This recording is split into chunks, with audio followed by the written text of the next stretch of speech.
Hey everyone, it's Justine, the Twilight Stamper, and thank you for joining me for 3 Cards, 1 Stamp Day 2 featuring the Teacher Appreciation Stamp from Close to My Heart. Today we're going to be learning how to emboss on vellum, and we're going to start off by cutting out, using a die cut, some vellum. This is my favorite thing, stitched tag die that I've used on a ton of cards so far. My absolute favorite go-to die at the moment for creating a really nice tag. So when I die cut that out, I'm going to end up with a stitched die around, or stitched pattern around the tag. And I honestly can say that since I've gotten the stitched dies, I just ordered the circle ones, I can't even use normal dies anymore because they look so plain and boring.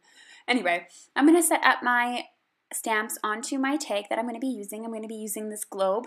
Try not to touch the tag too much, or you'll have to use an embossing bag to get your oil off from your fingers because the embossing powder will stick to it. So try your best not to put your fingers on there, or to use an embossing bag or some embossing powder tool.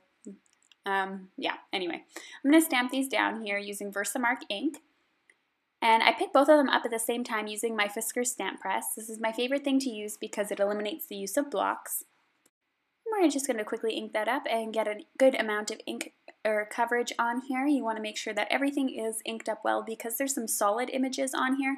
Solid images when stamped for the first time tend to have patches, so you want to make sure that you got enough ink on there for sure.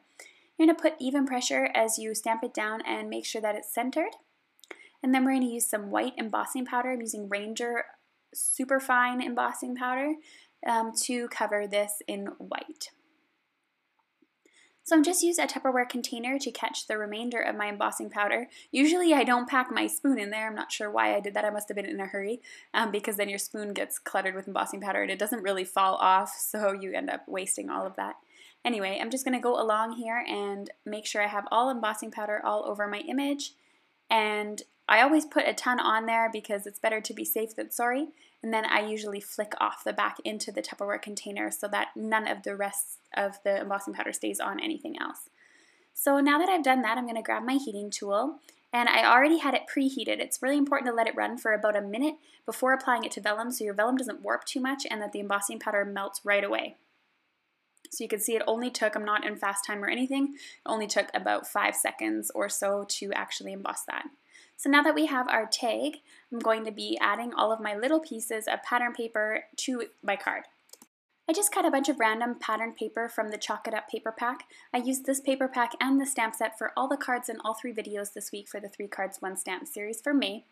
I put a dot in the middle about a 1/2 inch up, and I'm going to cut towards the dot. And this is on the back of the cardstock that I actually want to use. And it's going to create little banners.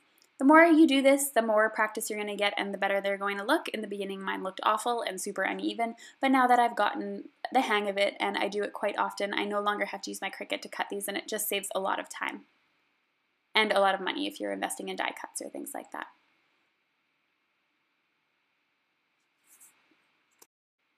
Alright, so now we have all 3 banners cut out, and it's time to just arrange the card the way that I wanted to.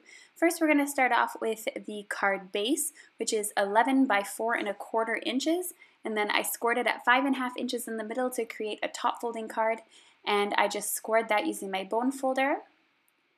Next up, I'm going to place the patterned paper onto my card base using some Tombow Mono liquid adhesive whenever it decides to come out there. And then I'm going to place that so it has a white border around, and it really makes the card pop, I find. Leaving that white border is really important.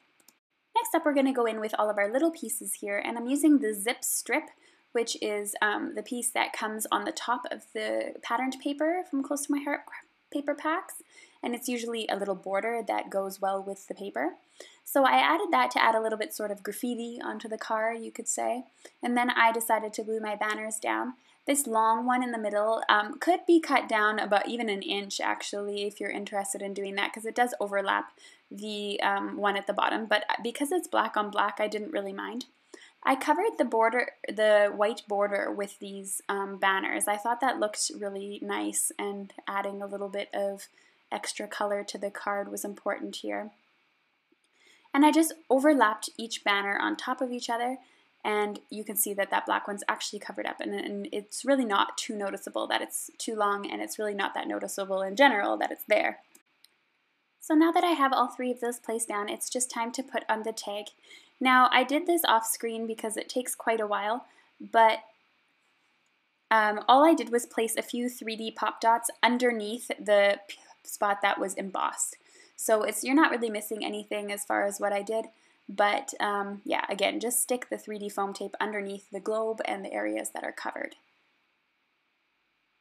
Next up, I'm adding some star enamel dots.